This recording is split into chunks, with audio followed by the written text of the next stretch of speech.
Welcome once again to Treasures of the Torah. I'm Moreh Matan, Pastor Matt McEwen.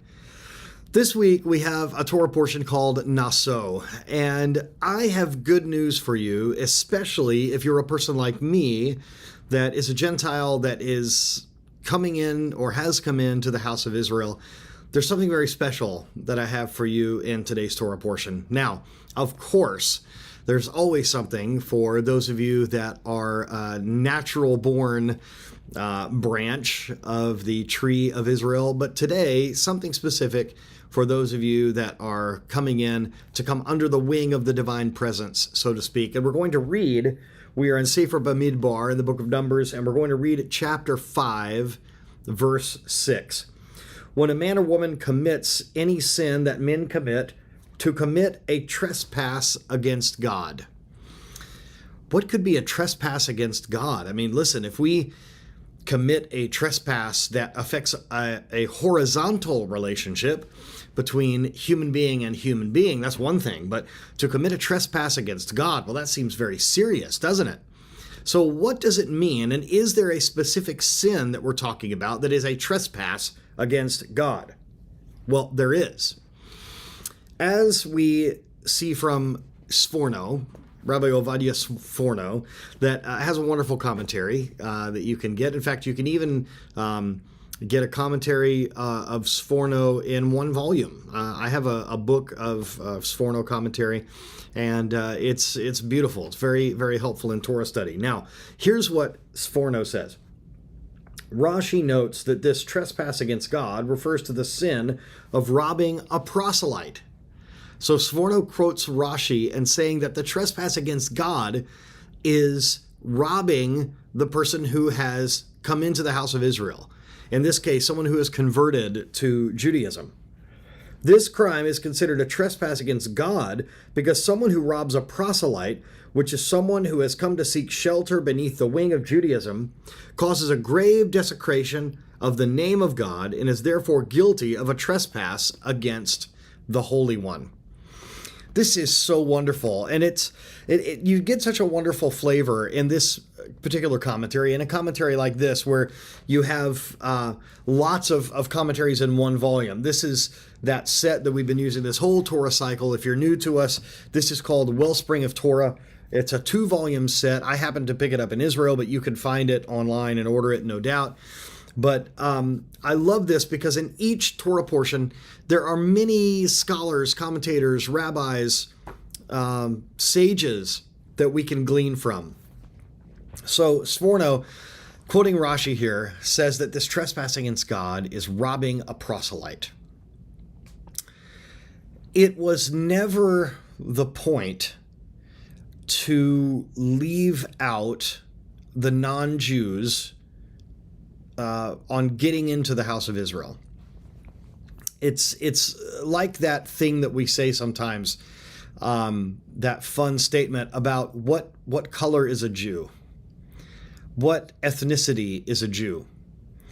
Well, on the one hand, I mean, there are varied, myriad groups of people groups that are a part of Israel that are Jewish.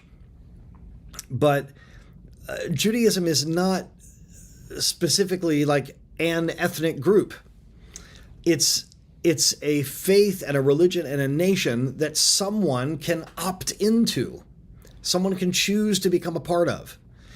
Now, we don't get into all this talk about conversion and this and that and the other thing because we don't believe that that is necessary based on what the scripture says in the Brit Chadashah, in the New Testament, the apostolic scriptures. This just isn't something that is needed. What is needed is a conversion of the heart and a circumcision of the heart. And when a person goes through this spiritual conversion, if you will, there is an adopting of Israel's way of life, of the Torah as its national constitution. There is an ethic that comes along with it. There's a way that things are done in the house of Israel. I have been in many conversations or in many counseling sessions or meetings or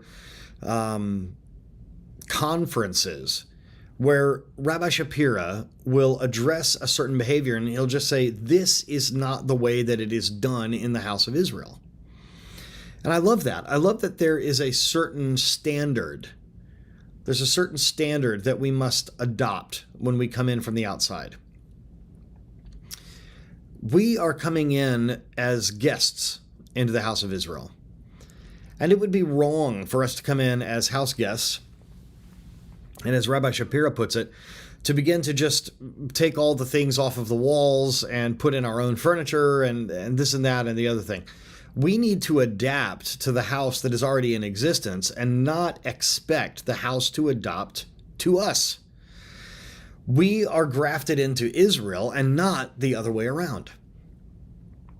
So I love that there is this defense, if you will, of the proselyte, of the Gentile that comes in.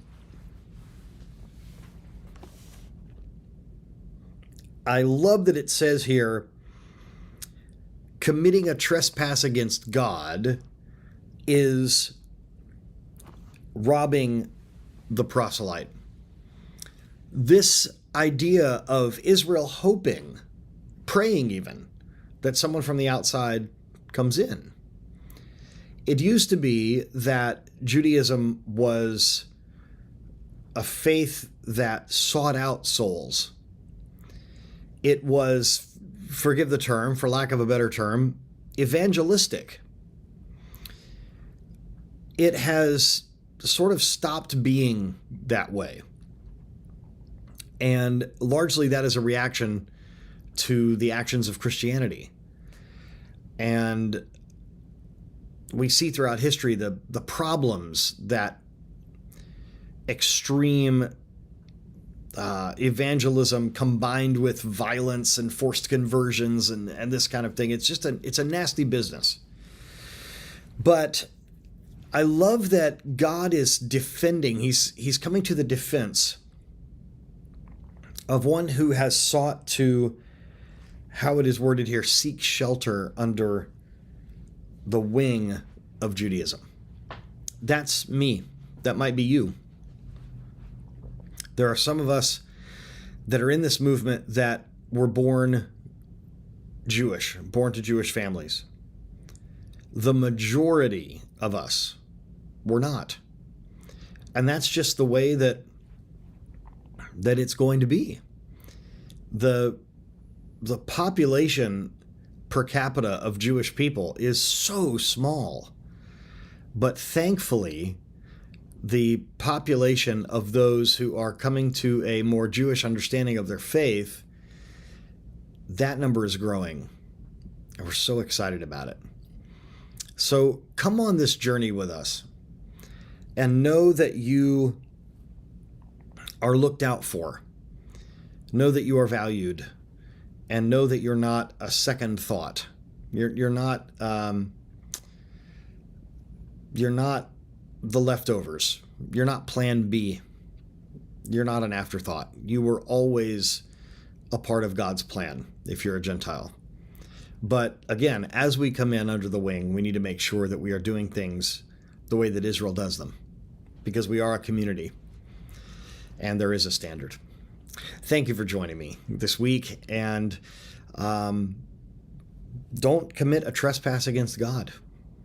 Make sure that you're treating your fellow people with honor and respect.